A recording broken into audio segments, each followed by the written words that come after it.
Doctor Enrique Berger, fiscal de instrucción de aquí de nuestra ciudad, como siempre, muy amable, gracias por recibirnos. Bueno, queríamos tocar algunos temas realmente que son importantes, interesantes y que tal vez no tienen la difusión que tendría que tener. Hace muy poquito en la Cámara se dio un juicio abreviado donde fueron condenados 3 personas con un robo calificado en un campo muy cercano aquí a la ciudad.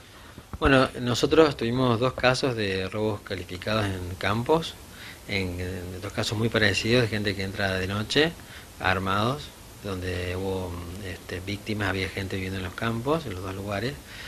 En virtud de eso se llevaron a juicio estas dos causas, en una instancia conocida, la Milagrosa, y en uno de esos juicios fue un juicio común en el cual se condenó al imputado, fueron condenados, y en el otro juicio directamente fueron un juicio abreviado, se le hizo un juicio abreviado, y también fueron condenados los 3 imputados que habían ese hecho.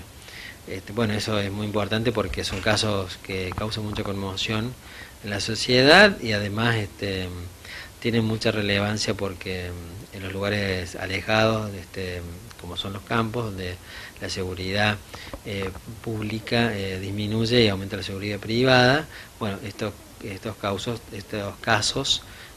traen aparejados mucha conmoción. Bueno, se logró que esos hechos fueran esclarecidos y se dictara condena en la Cámara.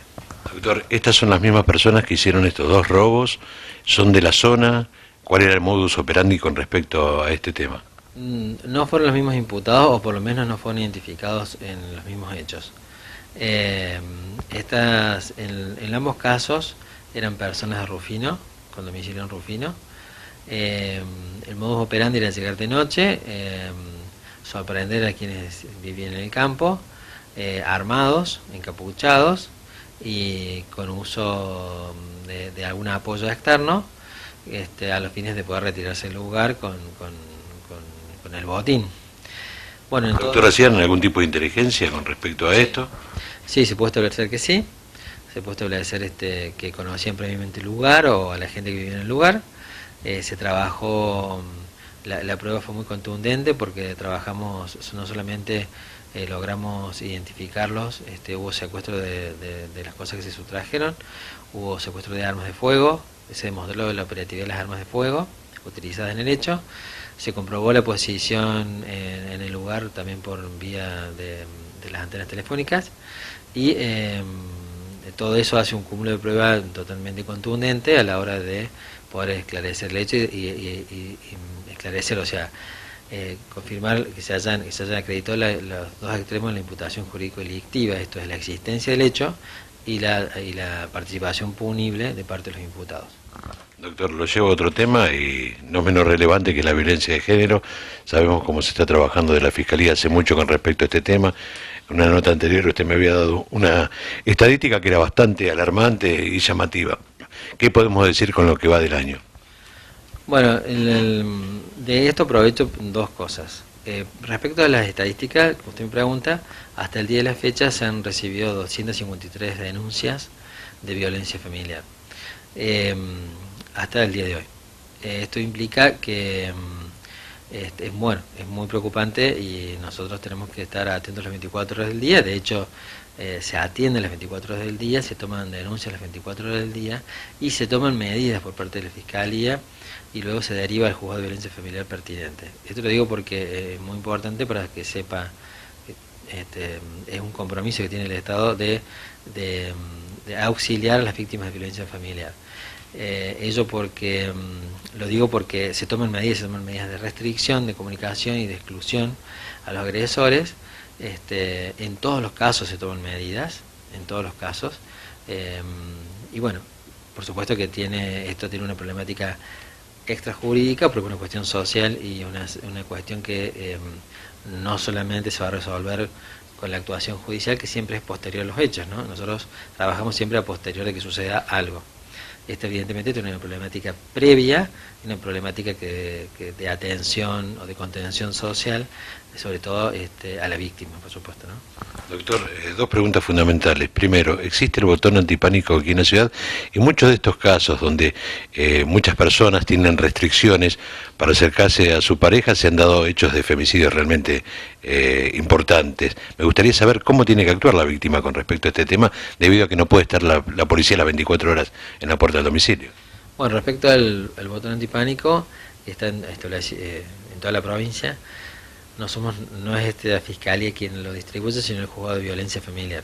En casos determinados, en caso de la gravedad que ellos estiman, es que se otorga ese botón antipánico.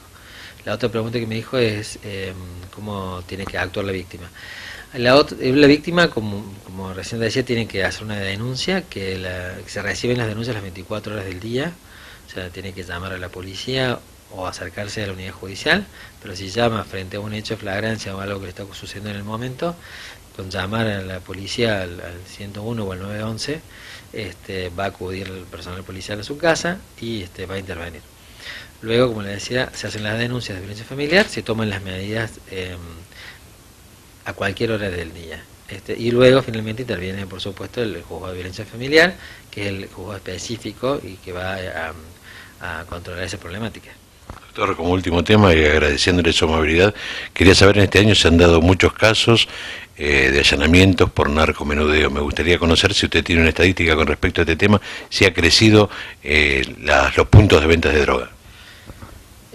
Nosotros continuamente tenemos una Secretaría de Drogas especializada sobre esta temática, entonces trabajamos continuamente con la FPA, que es la Fuerza Policial Antinarcotráfico, y como es de público conocimiento, más en una ciudad chica, se enteran rápidamente de los procedimientos que se hacen.